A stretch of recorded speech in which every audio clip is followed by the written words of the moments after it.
ఒకటే నదుల అనుసంధానం అనేది ఒక తేనె చుట్టే దాన్ని మళ్ళీ ఒకసారి తెరపైకి తీసుకొచ్చి నదుల జాతీయ సూత్రాలు తీసుకున్నా జాతీయ స్థాయిలో ఎప్పుడైనా కూడా ఇట్లాంటి వివాదాలు వచ్చినప్పుడు తీసుకున్న పరిష్కారాలు చూసినా ఎప్పుడైనా ఏ బేసిన్ లో అయితే నది ప్రవహిస్తుందో ముందు ఆ బేసిన్ అవసరాలు తీరినాకనే ఇంకొకడికి తీసుకుపోతే నాకు అర్థం ఉంటుంది. ఇలా గోదావరి బేసిన్ లో కృష్ణలో మరి సింహభాగం మన దగ్గర ప్రవహిస్తుంది తెలంగాణలో.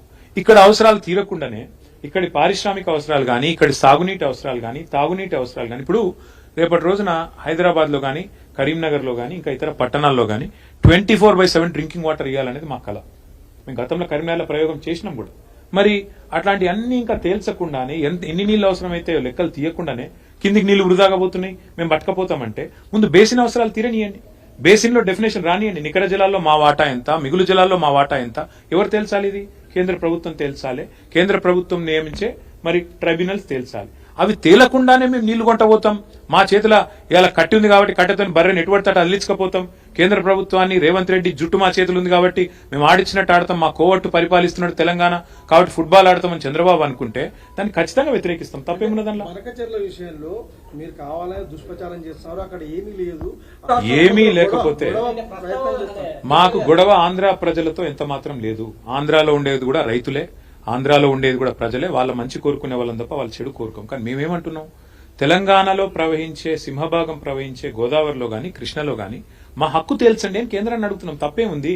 మా హక్కు మా వాటా తేలకుండా నికర జలాల్లో మిగులు జలాల్లో ఇష్టం వచ్చినట్టు గుంజుకపోతామంటే కుదరదు అని చెప్తున్నాం.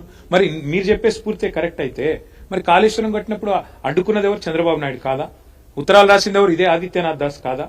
ఉత్తరాలు రాసి కేంద్ర ప్రభుత్వంలో మీ పలుకుబడిని ఉపయోగించి మా ప్రాజెక్టులను అడ్డుకునే ప్రయత్నం చేయలేదా? మేము అడ్డుకుంటలేం. మేమేమంటున్నాం? ఇవాళ స్పష్టంగా మా వాటా తెలుసండి. రేవంత్ రెడ్డి అబ్బసొత్తు తాత జాగీర్ కాదు గోదావరి నీళ్లు. రేవంత్ రెడ్డి ఇష్టం వచ్చినట్టు సంతర్పణ చేస్తానంటే తెలంగాణ ప్రజలు ఊకోరు. నెల రోజుల్లో కమిటీ వేస్తా. ఎవరిని అడిగేస్తున్నావు కమిటీ? ఎవరిని అడిగేసినావు కమిటీ? నువ్వు చంద్రబాబు చెప్పగానే కమిటీ వేస్తావు. కమిటీ 30 రోజుల రిపోర్ట్ ఇస్తుంది.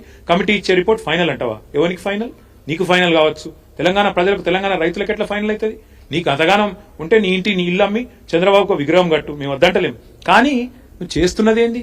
తెలంగాణ ప్రయోజనాలు శాశ్వతంగా మరి నేను చంద్రబాబుకు దారాదత్తం చేస్తానంటే మేము ఆంధ్ర ప్రజలకు వ్యతిరేకం కాదు, ఆంధ్ర రైతాంగానికి వ్యతిరేకం కాదు. కానీ తెలంగాణ రైతుల ప్రయోజనాలు నెరవేరే విధంగా ముందు కేంద్ర ప్రభుత్వం మీద ఒత్తిడి తెండి. నిన్న జరిగిన మీటింగ్ ఎపెక్స్ కౌన్సిల్ మీటింగ్ కూడా కాదు. మరి ఎపెక్స్ కౌన్సిల్ మీటింగ్ కాదు, ఇన్ఫార్మల్ మీటింగ్ అని ముఖ్యమంత్రి చెప్తున్నాడు. మరి ఇన్ఫార్మల్ మీటింగ్ లో తీసుకునే నిర్ణయం, అందులో వేసే కమిటీ, దానికి ఉండే చట్టబద్ధత, దానికి ఉండే ఆమోదయోగ్యత ఏ పార్టీదని నాకు అర్థం కాదు. ఈ రకంగా అడ్డగోలుగా మాట్లాడి తెలంగాణ రైతాంగాన్ని కించపరుస్తుంటే మేము ఊరుకుంటామా? సార్ ఇంకొకటి, కృష్ణా బోర్డు కూడా ఇప్పుడు ఆంధ్రప్రదేశ్ లో పెడతారా అంటారు. అది కూడా ఎంత సిగ్గుమాలిన పని అంటే, మొన్నటిదాకా బీఆర్ఎస్ ప్రభుత్వం ఉన్నంత కాలం 2 బోర్డులు హైదరాబాద్ ఉన్నాయి. Godavari river management board, KRMB 2 ఇక్కడనే ఉండే ఆఫీసులు. ఇవాళ కేఆర్ఎంబిని ఆంధ్రాకు తరలించి అది కూడా గొప్ప విజయం అని చెప్పుకుంటాడు ముఖ్యమంత్రి. దీన్ని నవ్విపోదురుగాక నాకేమి సిగ్గన్నట్టు ఉన్న ఆఫీస్ ఎత్తగొట్టి, ఉన్న ఆఫీస్ ఉడగొట్టి సిగ్గు లేకుండా ఇంకా నేనేదో గొప్ప విజయం సాధించినా అని చెప్పి మాట్లాడితే ప్రజలకు అర్థం కాదనుకుంటున్నాడు రేవంత్ రెడ్డి. నేను అడుగుతా ఉన్నా. చివరిగా నేను అనేది, ఈ విషయంలో అందరికంటే ఎక్కువ బాధ్యత ఉన్నది కేంద్ర ప్రభుత్వానికి. వాళ్ళు స్పందించాలి. ఇట్లా ఇష్టం వచ్చినట్టు చంద్రబాబు ఆడిచ్చినట్టు ఆడతామని కేంద్రము రేవంత్ రెడ్డి తల ఊపితే ఇక మిగతా సంగతి తెలంగాణ ప్రజలు చూసుకుంటారు. బీజేపీ సంగతి, కాంగ్రెస్ సంగతి తెలంగాణ ప్రజలు చూసుకుంటారు. పనిచేసిండు కృష్ణా బోర్డును అప్పచెప్పుడా? పనిచేసుడంటే కృష్ణా బోర్డును ఆంధ్రాకు తరలించుడా? లేదా గోదావరి మిగులు జలాల్లో మరి లేని హక్కును ఆంధ్రాకు దారాదత్తం చేయడం ఏంది పని? లేకపోతే ఆంధ్ర ప్రాజెక్టులకు ఆనాడు ప్రతిపాదిస్తూ తెలంగాణ ప్రాజెక్టులను వ్యతిరేకిస్తూ ఎవరైతే ఉత్తరాలు రాసిండో ఆయన తీసుకొచ్చి సాగునీటి సలహాదారుగా పెట్టడమా? లేదా కేసీఆర్ గారు బ్రహ్మాండంగా తెలంగాణలో ఒక సంక్షేమ వాతావరణం తీసుకొస్తే, పండుగలాగా వ్యవసాయాన్ని చేస్తే, వరిధాన్యం ఉత్పత్తిలో భారతదేశంలో నెంబర్ 1 చేస్తే, ఇలా కేసీఆర్ మీద కోపంతో కన్నెపల్లి మోటార్ లాంచ్ చేయకుండా మిడ్ మానేర్ నిండబెట్టి మొత్తం రాష్ట్రంలో పంటలన్నీ ఎండుతుంటే, ఇవాళ కరువు వాతావరణం ఉంటే, కిందికెళ్లి నీళ్లు లక్షల క్యూసెక్ల నీళ్లు కిందికి పోతుంటే గుడ్లప్పగిచ్చి చూడడమా తెలంగాణ సాగునీటి రంగంలో ఆయన సాధించిన విజయం?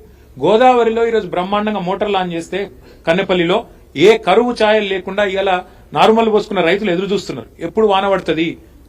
ఊళ్ళల్లా కప్పలను వేసుకుని ఇలా పూజలు చేస్తాను వానలు పడాలని. అట్లాంటి పరిస్థితుల్లో రాష్ట్రం ఉంటే, రాష్ట్ర రైతాంగం ఉంటే సోయిలేనోడు ముఖ్యమంత్రి, జై తెలంగాణ అని ముఖ్యమంత్రి తెలంగాణ నీళ్లను దారాదత్తం చేస్తుంటే బీఆర్ఎస్ ఊకుంటుందా? ఖచ్చితంగా కొట్లాడతాం, గొంతు విప్పి పోరాడతాం, చివరిదాకా తెగించుకుంటాం.